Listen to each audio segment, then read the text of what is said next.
Hello. Solid state के topic का हम प्रैक्टिस क्वेश्चन डिस्कस कर रहे थे लेवल वन में अभी तक हमने ABC दो सेक्शन डिस्कस कर लिए। सेक्शन डी है। सेक्शन डी का टॉपिक क्या है? वॉइड एंड इसकी ज्योमेट्री। तो कौन कौन से वॉइड्स होते हैं वह देख लेते हैं ब्रीफ में।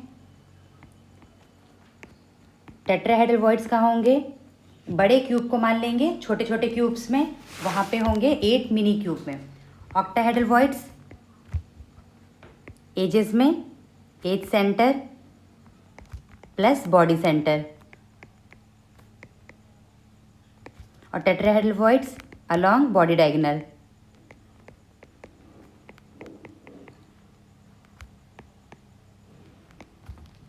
ओके, अब ये वाला देखते हैं। फर्स्ट वाला जो फर्स्ट डायग्राम बना रखा है, ये बीच वाला वॉइड की बात कर रहे हैं। ऊपर फेस है, FCC के बारे में है। बोल नहीं रखा पर हमें समझ जाना है किसकी बात कर रहे हैं। FCC का लैटिस है, उसमें जो बीच में स्पेस है वो वॉइड है। ये वाला किससे टच है? 1 2 3 4 5 6, यानी 6 के 6 फेस से टच वाला पार्ट है। तो 6 से मिलके जो बनता है उसे कहते हैं ऑक्टाहेड्रल वॉइड्स। तो फर्स्ट वाला कौन सा होगा? ऑक्टा। ये एज पे है। ये वाला पार्ट देखो 1 2 3 4, एक ऊपर नीचे 6 से मिलके बना है एज पे। ये बॉडी सेंटर पे है, ये एज पे है। तो कौन सा वॉइड हो गया? ये टेट्राहेड्रल वॉइड्स। ये बीच में दिख रहा है, कितने से कनेक्टेड हो रहा है? 4 से। 4 मतलब है टेट्राहेड्रल। यहाँ पे ये तो पता ही नहीं चल रहा कौन सा, बहुत कॉम्प्लिकेटेड कर दिया है कंफ्यूज करने के लिए। ऑप्शन में देखते हैं। 6 से तो नहीं हो रहा है, ये इसको इग्नोर करते हैं। क्या हो रहा है? ये 1 2, ये होंगे हमारा ऑक्टा, थर्ड है टेट्रा।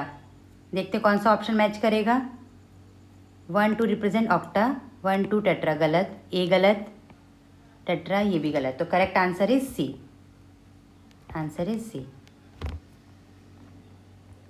D2 डायमंड है। डायमंड का जो क्रिस्टल है, ये तो थ्योरी में ही बताया गया है, फिर भी देख लेते हैं। डायमंड किससे बना होता है? कार्बन से। कहाँ पे होंगे? FCC लैटिस में होगा, plus 50% of tetrahedral. Tetrahedral void के 50%। जैसे FCC में रखा तो कितने जनरेट हो जाते हैं हमारे? टेट्राहेड्रल वॉइड जनरेट होंगे और ऑक्टाहेड्रल वॉइड जनरेट होंगे। तो FCC में कितने एटम होते हैं हमारे? 4। वॉइड कितना जनरेट होगा? Void generated, tetrahedral void generate होता है, उसके साथ साथ ऑक्टाहेड्रल वॉइड। ये कितना जनरेट होगा? 8। ऑक्टाहेड्रल वॉइड 4, ये जनरेटेड है। और ऑक्यूपाइड कितना होगा इनमें से? ये होगा 50%। अगर 50% है, 8 का आधा क्या होगा? 4, ये है 0%।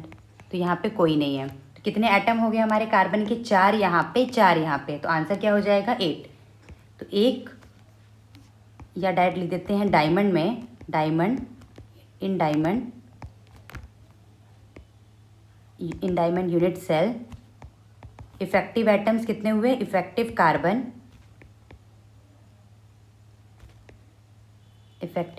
Atom is 8। कहाँ कहाँ पे होंगे? FCC में होंगे और 50% ऑफ टेट्राहेड्रल वॉइड्स में। डायमंड डायरेक्ट देख लेते हैं। FCC arrangement along with occupy 50%। Correct answer is a. Answer क्या होगा इसका? ए। D3 HCP में है। HCP के बारे में अगर नहीं भी पता है तो नॉर्मल कैसे देखेंगे? जितने भी लैटिस मिलके बने होते हैं उतना ही, अगर लैटिस Z है तो टेट्राहेड्रल वॉइड कितना जनरेट होगा? 2Z, just double.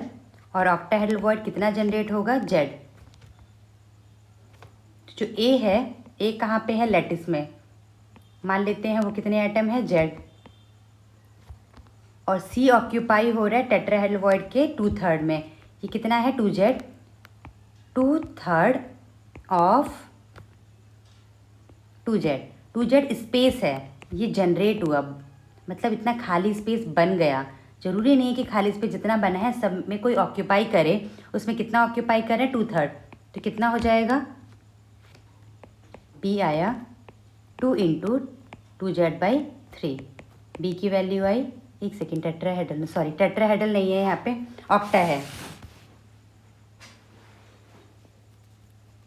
अगर टेट्राहेड्रल करते तो क्या हो जाता? 4Z/3। तो आंसर क्या होता? AZB 4z/3, तो z से z कैंसिल हो जाता A3B4।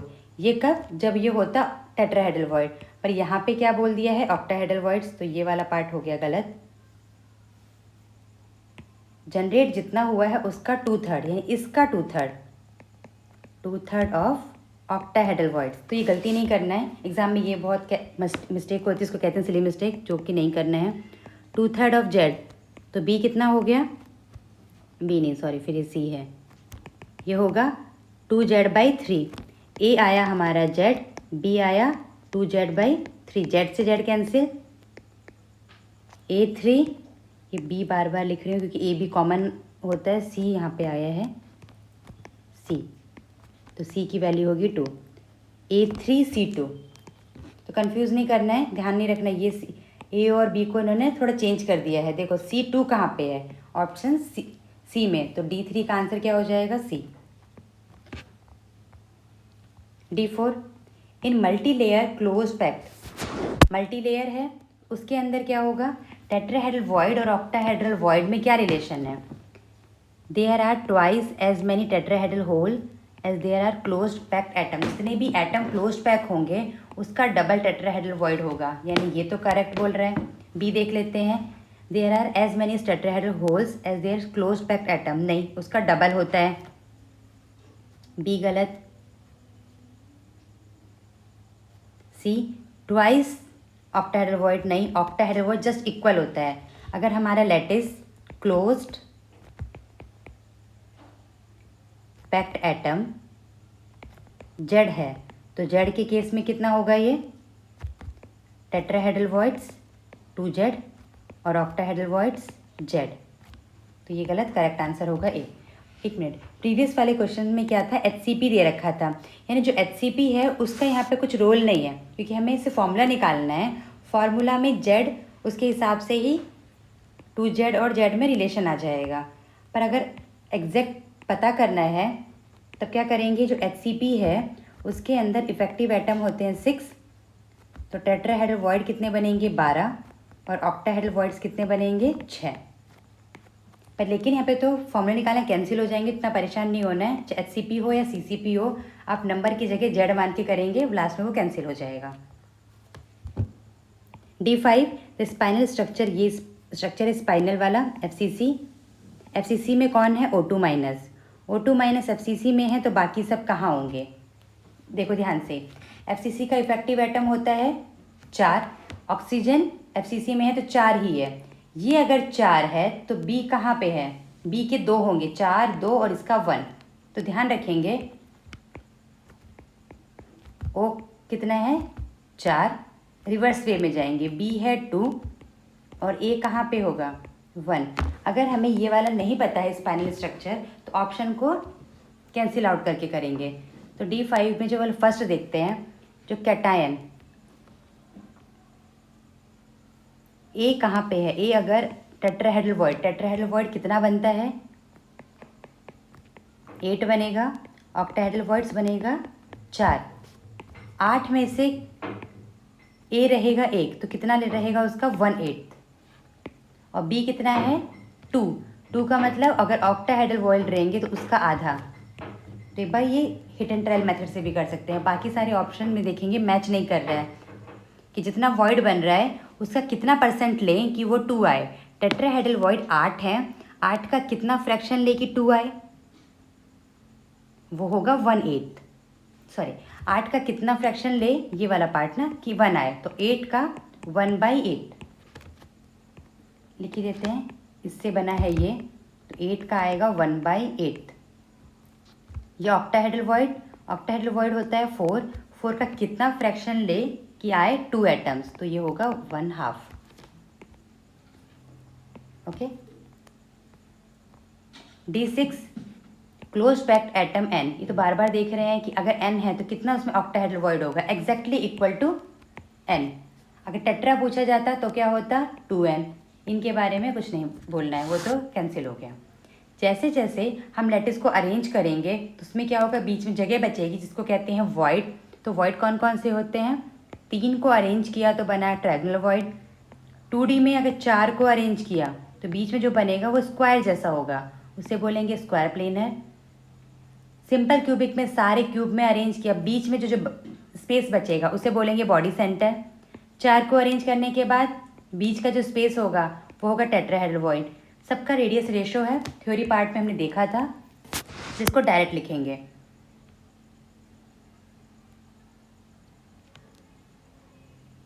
ओके, मैं मैच द कॉलम नहीं कर रहा, इनमें से क्या बताना है कि कौन सा करेक्ट है।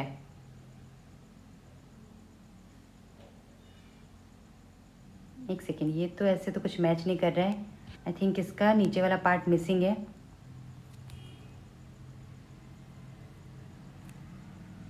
Match the list 1, list 2, select the correct answer by the using the code given. ये शेप है, तो इसका एक बार देख लेंगे नीचे क्या है। पर लेकिन हमें ये पता होता है ट्रायंगुलर का कितना होता है, टेट्रा का कितना, उसके हिसाब से करेंगे।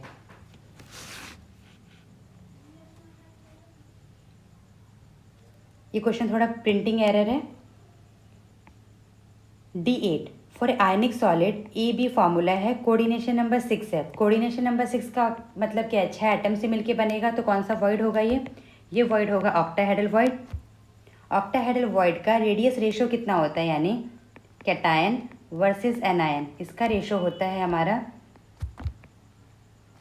0.414 से बराबर होगा, और कहाँ तक जाएगा 0.732। ये किसके लिए है, ऑक्टाहेड्रल वॉइड के लिए। अगर radius ratio cation by anion 0.22 sorry ये 414 से लेके 0.225 है, तो इसका मतलब कौन सा होगा, ये होगा हमारा टेट्राहेड्रल। 0.225 से कम होगा तो इसका मतलब है ट्रायंगुलर। तो इसी में ही अगर हम देख लें, यहीं पे इसी में लिख देते हैं, ट्रायंगुलर वॉइड के लिए क्या होना चाहिए, रेडियस रेशो 0.225 से लेस रेडियस रेशो। टेट्रागोनल के लिए ये वाला रिलेशन, टेट्रागोनल बोलें टेट्राहेड्रल बोलें, और बॉडी सेंटर के लिए 0. इसका रेशियो लिख लेंगे लास्ट में, 0.732 से अगर ज़्यादा होगा इसका मतलब है वो कौन से वर्ड में रहेगा, क्यूबिक में। इस रेंज में है तो ऑक्टाहेड्रल के लिए, सॉरी ये वाला पार्ट किसके लिए है, ऑक्टा, और ये वाला टेट्रा। तो इसका आंसर क्या हो जाएगा, D8 का C। D9 कैटायन और एनायन का रेडियस दे रखा है, फिर बताना है कि कौन सा कोऑर्डिनेशन नंबर है। तो कैसे पता करेंगे कौन से थ्योरी का पार्ट है, कैटायन और एनायन का रेडियस का रेशो निकालेंगे। 126 216, इसका आंसर आएगा 0.588 तब देखेंगे कि ये किस रेडियस रेशो में लाई कर रहा है। ऊपर अब लिखा था हमने ऑक्टाहेड्रल के लिए क्या था रेडियस रेशो, 0.414 से लेके इक्वल है, तो ऑक्टाहेड्रल 0.732 से इक्वल नहीं, थोड़ा सा भी कम हो गया तो कहाँ रहेगा, ऑक्टाहेड्रल वॉइड में। ऑक्टाहेड्रल वॉइड के लिए कितना कोऑर्डिनेशन नंबर होता है, नाम 8 है, मतलब 6 से मिलके बना है, तो कोऑर्डिनेशन नंबर होगा 6। अगर वॉइड जो रेडियस रेशो है 0.732 हो गया या उससे बड़ा हो गया, तो कौन सा वॉइड आ जाएगा, वो cubical void. Okay, tetrahedral void के लिए क्या रिलेशन है, 0.414 से छोटा होना चाहिए और 0.225 के इक्वल, यानी इसके रेंज में होगा तो टेट्रा। तो कोऑर्डिनेशन नंबर टेट्रा का होगा 4, ऑक्टा का होगा 6 और क्यूबिकल का होगा 8। तो ये हमें याद रखना है, चाहे मेंस का क्वेश्चन सॉल्व करो एडवांस का, वो रेशो हमें याद रखना ही है। D10 स्टेटमेंट बताना है HCP और CCP। HCP के बारे में ज़्यादा थ्योरी हमें पढ़ने की भी जरूरत नहीं है, हमें बस देखना है कि उसमें कैसी पैकिंग होती है, कितना पैकिंग फ्रैक्शन है, कितने एटम है। चाहे HCP हो या CCP हो, टेट्राहेड्रल वॉइड और ऑक्टाहेड्रल वॉइड में क्या रिलेशन होगा, टेट्रा डबल होगा ऑक्टा से। ऑक्टा अगर 4 है तो टेट्रा कितना होता है, 8। HCP में एटम होंगे 6 तो उसका होगा डबल, ऑक्टा होगा 6 और टेट्रा होगा 12। तो यहाँ पे ये लिखा है, देख लेते हैं, लिस्ट ही बना लेते हैं। HCP में इफेक्टिव होंगे 6 और CCP में 4। अगर ये 6 है तो टेट्राहेड्रल वॉइड डबल होंगे, इसका double 8 octahedral just equal, packing fraction दोनों का बराबर है, कोऑर्डिनेशन नंबर कितने पड़ोसी हैं इसके भी 12, इसका पैकिंग होगा HCP का AB और यहाँ पे ABC। मोस्टली चीज़ें दोनों की मिलती हैं, इफेक्टिव एटम नहीं है पर पैकिंग फ्रैक्शन कोऑर्डिनेशन नंबर दोनों का सेम है। D11 दो आयन दे रखा है Na+ एंड F-, उनका क्रिस्टल है और ये दे रखा है रेडियस, एक सेकेंड, आयनिक डिस्टेंस, ओके, R- का इतना है, सॉरी F- का, और कैटायन एनायन का रेडियस दे रखा है, तो बताना है क्या होगा। जैसे इसको डिवाइड कर लेंगे, इसको डिवाइड करेंगे कैटायन और एनायन, तो देखेंगे, एक सेकेंड, इंटर आयनिक डिस्टेंस दे रखा है, ये रेडियस नहीं है, एक आयन और दूसरे आयन के बीच का डिस्टेंस है 2.31 और F- का रेडियस दे रखा है 1.36, एक रेडियस गिवन है 1.36, दूसरा रेडियस हमें निकालना है। दोनों के बीच का अगर डिस्टेंस पता है तो दोनों का समेशन करके निकाल सकते हैं, क्या होगा, तो ये वाला आ गया। उसके आने के बाद दोनों का रेशो देखेंगे, तो इसका रेशो ये आएगा, तो D11 जो भी हम प्रैक्टिस करेंगे अगर स्टार मार्क है उसका मतलब है कि मल्टीपल चॉइस, तो D11 का आंसर A ठीक होगा। जैसे ही इसका रेशो 0.7 आया, इसका मतलब कहाँ पे आएगा, ऑक्टाहेड्रल वॉइड्स में, कोऑर्डिनेशन नंबर क्या होगा 6, तो बी वाला पार्ट भी करेक्ट। NaF कैसे टाइप का बन रहा है, NaCl टाइप का, तो CB करेक्ट है। इफेक्टिव नंबर Na+ F- का इफेक्टिव न्यूक्लियर चार्ज बराबर नहीं होगा क्योंकि ये कैटायन एनायन है, इनका क्या बराबर है, इलेक्ट्रॉन्स, इलेक्ट्रॉनिक कन्फिग्रेशन इक्वल होगा, इन्हें बोलेंगे हम लोग iso electronic species. Iso electronic है, इसका मतलब ये नहीं है कि जेड इफेक्टिव बराबर होगा। सोडियम का साइज होगा स्मॉल क्योंकि वो कैटायन बन गया, F- एनायन है, उसका साइज होगा बड़ा, हम उसको जेड इफेक्टिव इक्वल नहीं बोल सकते हैं।